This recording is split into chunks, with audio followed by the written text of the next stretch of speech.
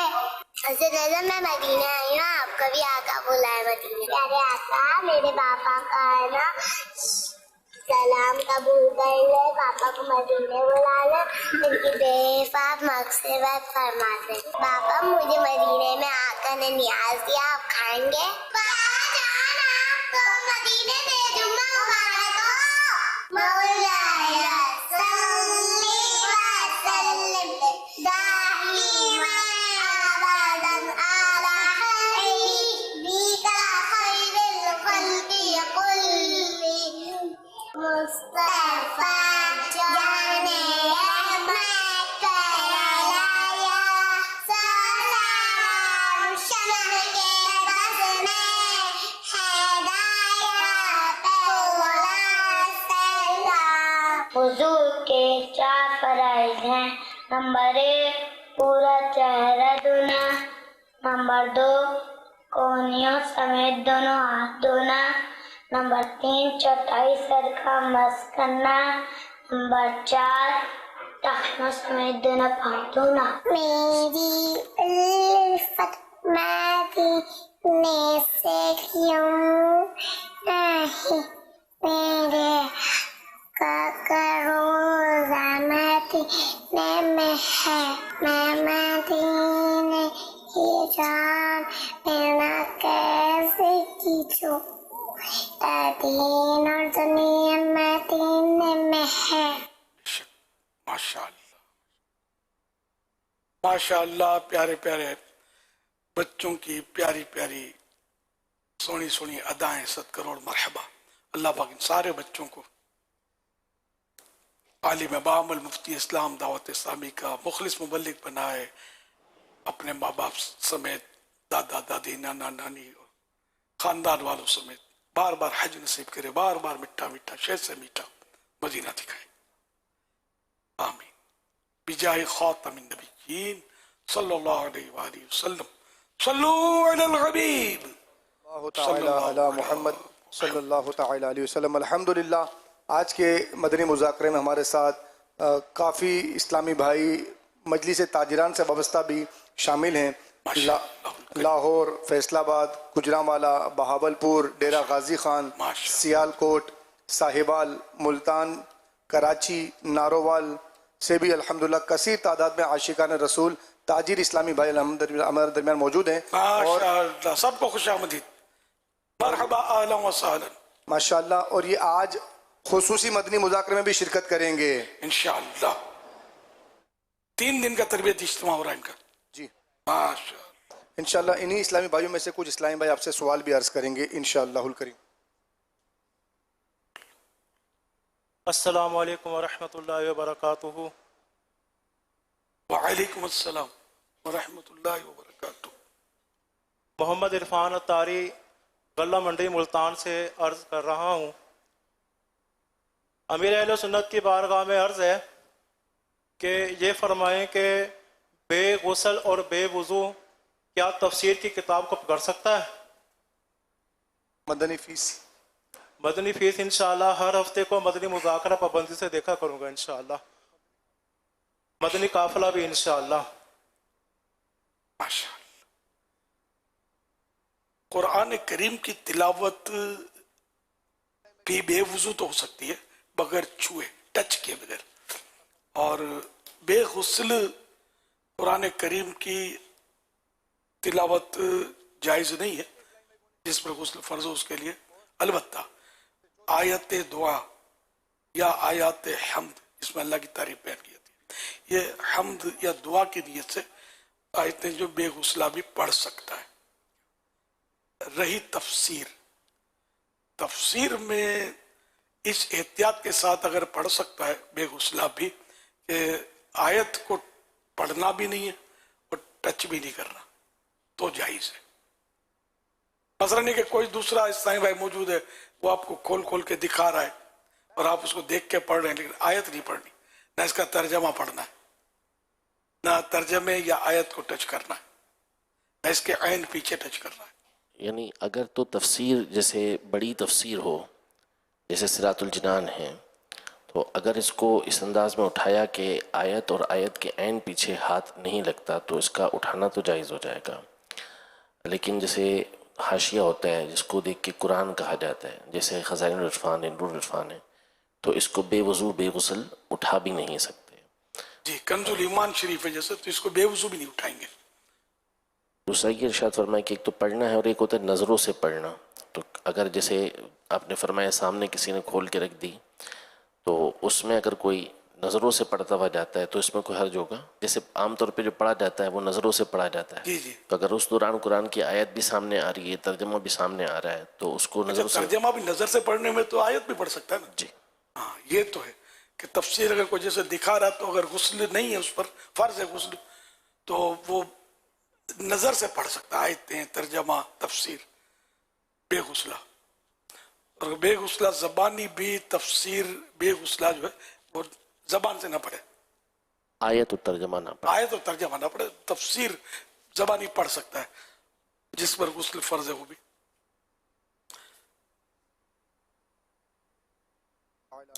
तफसीर में बाज़ औक़ात आयतें होती हैं, खुद तफसीर में दूसरी आयतों का हवाला होकर यह आयत, फिर अब यहाँ आयत आ गई जहाँ, तो वो फिर आयत नहीं पढ़ेंगे, ना उसका तर्जमा पढ़ेंगे, फिर नज़र से रुक के फिर तफसीर जो है वो, तो ये थोड़ा रिस्क है इसमें पढ़ने में। तो और वैसे भी मुस्तहब तो ये कि दीनी किताब भी बंदा बावजू टच करे, ये काम बावजू करने में कि बरकतें बढ़ जाती हैं, दीनी किताब पढ़ने में भी बरकतें बढ़ जाती हैं। लेकिन हम जा रहे कि एक सुस्ती होती है कि यार वुजू करेंगे, अब वुजू करने की सुस्ती की वजह से नहीं पढ़ना ही छोड़ दें और इल्म दीन हासिल करने की जो बरकतें उससे महरूम हो जाएं। तो यूं बेवुजू पढ़ने में जो एहतियातें बताई, इसकी तरफ पढ़ तो सकता है, लेकिन बावजू हो सोने पे सुहागा है। यानी मुतलकन दीनी किताब जो है ना, ये बावजू इसको टच करे, उठाए, ये अफजल है। लेकिन बेवजू उठाए तो आयत पर वगैरह जो हाथ ना लगने का जो है मसला, उसकी एहतियात तो उठा सकता है। हर वक्त बावजू रहना ये भी मुस्तहब है, अल्लाह नसीब करे तो। खाने पीने में बंदे की एहतियात हो तो पेट वगैरह सेट रहे, और जज्बा भी होना चाहिए। असल हम लोगों को जज्बा भी तो नहीं है ना बावजू रहने का, यूं भी मतलब महरूमी हो जाती है। अल्लाह पाक ने हज़रत सैयदना मूसा कलीमुल्लाह अला नबीना वालेसलाम से फरमाया, ऐ मूसा, अगर बेवुजू होने की सूरत में तुझे कोई मुसीबत पहुंचे तो खुद अपने आप को मलामत करना। हवाला शुअबुल ईमान जिल्द 3 पेज नंबर 29, रकम नंबर 2782। हवाला इसमें यह कि फिर आगे आला हज़रत फरमाते हैं फतावा रज़विया में हमेशा बावजू रहना इस्लाम की सुन्नत है। सल्लु अलल हबीब सल्लल्लाहु अला मुहम्मद। एक और इस्लामी भाई अल्हम्दुलिल्लाह मजलिस ताजिरान की तरफ से हैं, आपसे सवाल अर्ज करेंगे। अस्सलामु अलैकुम व रहमतुल्लाहि व बरकातुहू। वालेकुम अस्सलाम व रहमतुल्लाहि व बरकातुहू। मेरा नाम मोहम्मद गुलाम फरीद अत्तारी लाहौर शाहला मार्केट से हाजिर हुआ हूँ। मेरा सवाल ये है कि क्या हजूर गौसे पाक रहमतुल्लाह अलैह ने भी कोई मस्जिद या मदरसा बनाया है? जवाब इरशाद फरमा दीजिए। मदरसा पुराना चला रहा था जो निजामिया, अच्छा अलग से स्पेशली भी अपना मदरसा कायम किया गौस पाक ने। मस्जिद गौस पाक की है वैसे, मजार शरीफ के साथ कदीम मस्जिद मदरसा वहाँ, अब वो जो भी इसकी लेटेस्ट डिजाइनिंग वो अलग चीज़ है, लेकिन ये है पुराने यहाँ उस दौर के मदरसा। और सर मजार शरीफ भी पुराना ही है, इस तरह वो आप मजार शरीफ के साथ ही मस्जिद भी है।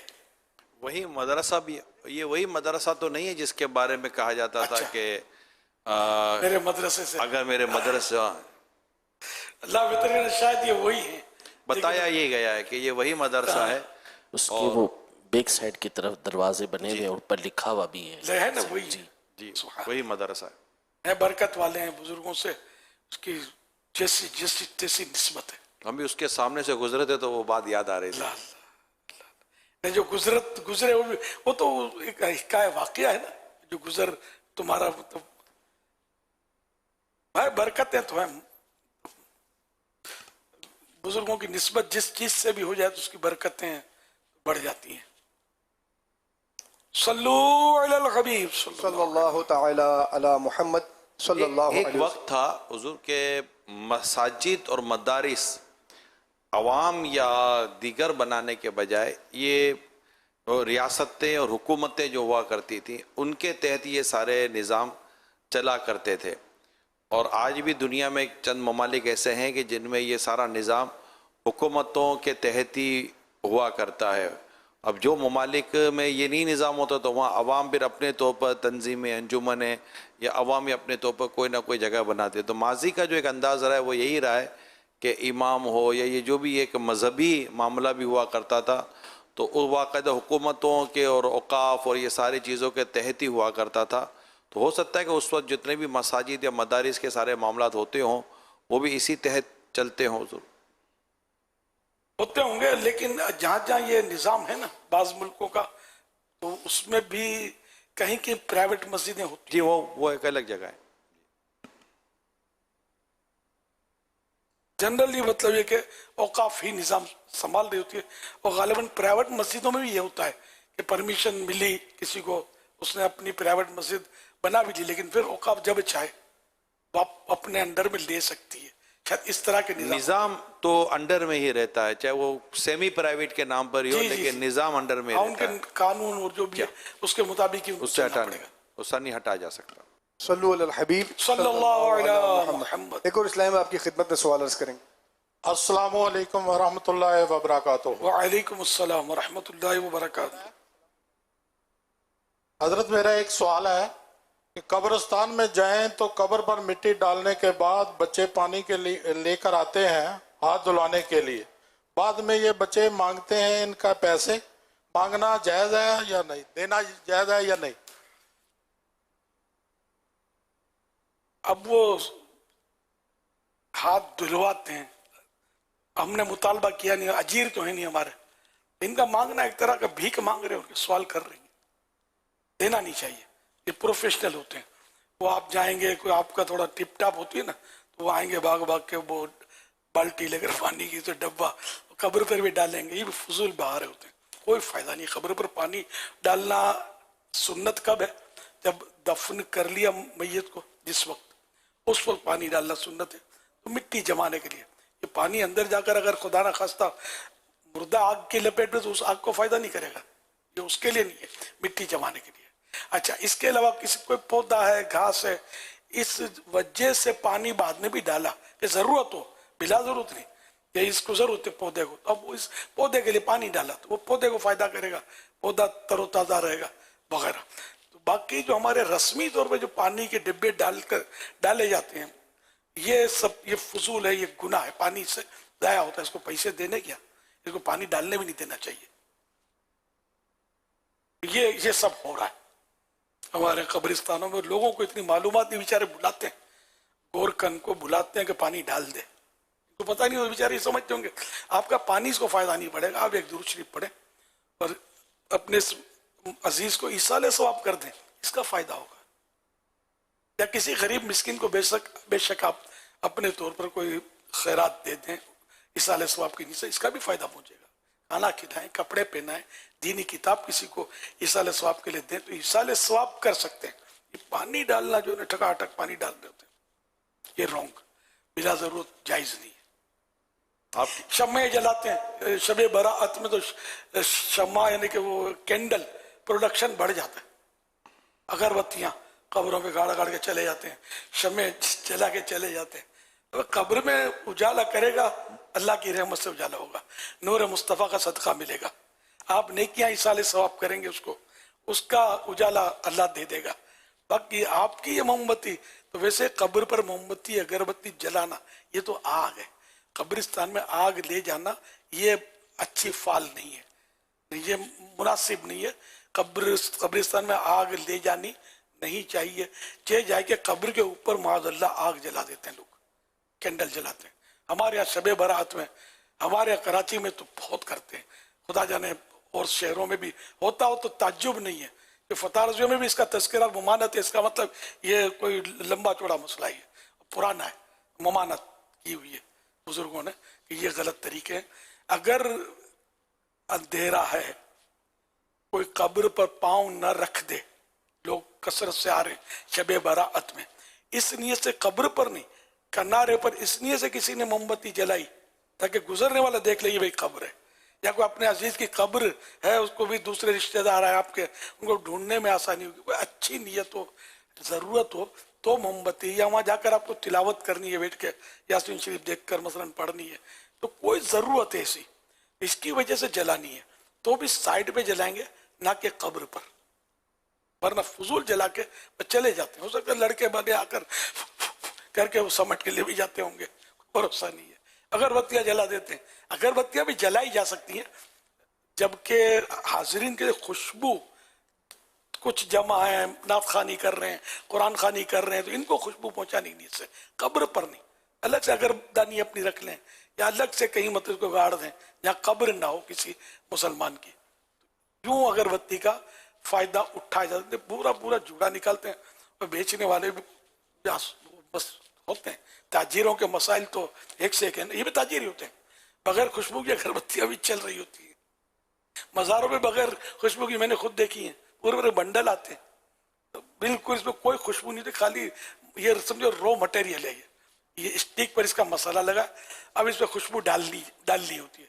मुझे पता है, मैंने ये काम किया है किसी दौर में, अगरबत्ती करने का मुझे तजर्बा है इसका। तो हम लोग लाते थे स्टिक के वो बंडल, ये अलग जगह पे मिलते हैं, लोग घरों में और बनाते, कारखाने होते हैं घरों में, तो मैं लाता था, फिर खुशबू इसकी अलग लाता था, फिर इसको एक मखसूस तरीका उसका, जैसे उसको ट्रे में डाला, फिर उसको मतलब कुछ वही खुशबू उसमें छिड़की, फिर इसको पैक कर दिया। 1-2 दिन पैक रखेंगे, सारी खुशबू उसमें जज्ब हो जाएगी। वो पूरा ने तरबतर करने की जरूरत नहीं, थोड़ी थोड़ी खुशबू छिड़कने से भी हस्बे जरूरत काम चल जाएगा बेहतरीन। अगर खुशबू बेहतरीन है, खुशबू एक से एक मिलती है बाजार में तैयार, यानी आपकी 100 रुपए की अगरबत्ती 10 रुपए में बन जाएंगी अगरबत्तियां, जो मैंने तरीका अर्ज किया। तो इस तरह अगर बनाने के ये आसान तरीका है, वरना खुद स्टिक पर मसाला लगाएंगे, ये भी तरीके हैं, इसके भी कारखाने होते हैं, तो मुख्तलिफ चीजें इसमें पीस के इसमें डाली जाती है, लेकिन बात चीजें हमारे यहाँ शॉर्टेज होती है तो वो डाली नहीं जाती, इसलिए वो अगरबत्ती की स्टिक जो है वो फौरन जलकर खत्म हो जाती है। वरना इसमें एक मैदा लकड़ी आती है, इसका एक जूस है जो हमारे यहाँ शायद है नहीं, पैदावार नहीं है या बहुत महंगा है, तो इसलिए ये नहीं डालते स्टिक में। किसी आला दर्जे की अगरबत्ती में डालते हो तो कहा नहीं जा सकता, जनरली नहीं डालते, तो इसकी वजह से उसकी लास्टिंग नहीं होती, फौरन वो जलते खत्म हो जाती है। वरना मैदा लकड़ी हो उसमें कुछ देर तक ये खुशबू देती रहेगी। तो ये एक अपना मतलब एक फील्ड है ये। तो यूं मतलब ये कि अगरबत्ती बगैर खुशबू की जलाना जो है तो माल जाया करने वाली बात है, उल्टा धुएं से आंखें जलेंगी, नाक में खुशबू नहीं जाएगी, नाक में भी छींकें ही आएंगी फिर। तो ये भी हो रहा है, बहुत कुछ हो रहा है, बस दुनिया झुकती है, झुकाने वाला चाहिए, जिसकी लाठी उसकी में। अक्ल का इस्तेमाल कम है हमारा, समझे, जेब का इस्तेमाल बाजू का ज्यादा होता है, तो यूं फिर फंस जाते हैं। ये मांगने वाले जो है ना, इनको भी हमारी कुछ नफ्सियात का शायद ज़्यादा अंदाज़ा है। ये कब्रिस्तान में आएंगे, पता आज ही गया इनके घर से कोई, तो जो आज इनका दिल नरम होगा ना, तो आज तो इनको जो मांगो ना, जितना फूल बेचो फूल भी बिकेगा, मरवा भी बिकेगा, पानी तो बाल्टी की बाल्टियाँ जाएंगी। भले वो हो सकता है कि वो महरूम जो गए वो बेचारे पानी को प्यास को तरसते हों, लेकिन अभी की कब्र पर पानी डालना बहुत ज़रूरी है। तो ये एक, तो ये दूसरा इनका बड़ा सॉफ्ट कॉर्नर होता है कि जब सुबह कारोबार पर हम निकलते हैं तो कई तो ऐसे पहले कब्रिस्तान का पूरा जी, मेरे को भी एक एडिशन करना है इसमें। ये भी देखा है कि बाज वो मजहबी शक्लो सूरत वाले जिनको लोग मौलाना बोलते हैं, बेचारे होते हैं, बस ये घूम रहे होते हैं, अब ये देखें कब्रिस्तान में रश है, लोग आए हुए नया लेकर वहां के तिलावत शुरू कर देते हैं, फातिहा पढ़ेंगे, इजाजत करेंगे, लोग भी समझ जाते हैं इसको देने का है कुछ। ये भी एक प्रोफेशन है, आपने हो सकता है देखा होगा, मुझे याद पड़ता है, मेरे भी देखा, अब भी ना होते हो तो पता नहीं है, अब बढ़ गए होंगे। महंगाई बहुत है यार, और ये बिल्कुल बगैर मेहनत का बहुत आसान प्रोफेशन है। यूं भी करते होंगे, फिर कहीं और धंधा भी कर लेते होंगे, कहीं किसी के जाके मुंह लटका के खड़े हो जाते हैं, बच्चा बीमार है, दवा के लिए पैसे नहीं है। तो इस तरह के जो मतलब होते हैं ना, तो इनके पास भी मुख्तलिफ टैक्ट होते हैं पैसे जमा करने के, जैसे व्यापारियों के पास होते हैं। इनका भी इतने की खरीद है, उतने की खरीद है, शॉर्टेज है, महंगा हो गया, होलसेल में महंगा हो गया, मेरा ये हो गया, मेरा माल फंस गया, मेरा ये हजार, ये भी नखरे करते, वो बातें बनाकर जेब खाली करवा लेते हैं। और इनका जो माल होता है बेचने वाले का दुनिया का सबसे आला तरीन माल होता है। भले वो घर पे जाके रोवे बंदा, लेकिन बातें ऐसी करते कि गाहक को बोतल में उतार लेते हैं। आखिरत की फिक्र नहीं है, आखिरत को जहन्नम में ना उतार दिए जाए इसकी परवाह नहीं होती। बंदे को बोतल में उतार देंगे, झूठ सच धोखा करके, ये सब नहीं करते। लेकिन जो भी दुनिया देखने वाली है, दुनिया में क्या नहीं हो रहा। और मेरी ये बातें जो है ना, ये जो मैं बोलता हूँ इसमें, ये खुद बैठे बैठे ताजिर कई होंगे होशियार, वो एडिशन कर रहे यार इसको तो ये भी नहीं पता, यूं भी हो रहा है, इसको तो ये भी नहीं पता, यूं भी हो रहा है, ये भी होता होगा, समझे। तो जरा हर बात तो हर एक को तो नहीं पता होती, बहुत कुछ मतलब ये कि हिसाब किताब चल रहा है, धोखा धोखा धोखा। मगर बहुत कुछ पता भी होता है, लेकिन आज के मद्दी मुज़ाकरे में सब तो नहीं बोला जाएगा। अगर ये थोड़ा 2, 4, 5 महीने तक साथ रहे तो पता चल जाएगा कि क्या क्या पता है। हर हफ्ते मद्दी मुज़ाकरे में शिरकत करेंगे तो इंशाल्लाह हर हफ्ते कुछ ना कुछ बताते रहेंगे कि क्या क्या पता है।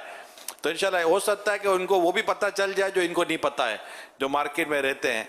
तो क्योंकि यहाँ पे बहुत सारे इस्लामी भाई आते हैं और बातचीत करते हैं, तो एक तो हुजूर ये वीक पॉइंट है कब्रिस्तान वाला कि आज ये इंतकाल हो। दूसरा भी एक और वीक पॉइंट है, वो जब घर से हम निकलते कारोबार के लिए, तो उनको पता है कि ये कारोबार के लिए जा रहे, तो उस दिन सिग्नल पर उस सुबह को जो 8, 9, 10 बजे से लेकर 11 बजे जो सिग्नल पर जो रश होता है ना, तो एक तो ये कि इनका रश होता है उस दिन, एक से एक आइटम जो सबसे ज़्यादा जो जिसको देकर रेम आवे ना, वो उस वक्त सिग्नल पर डाला जाएगा।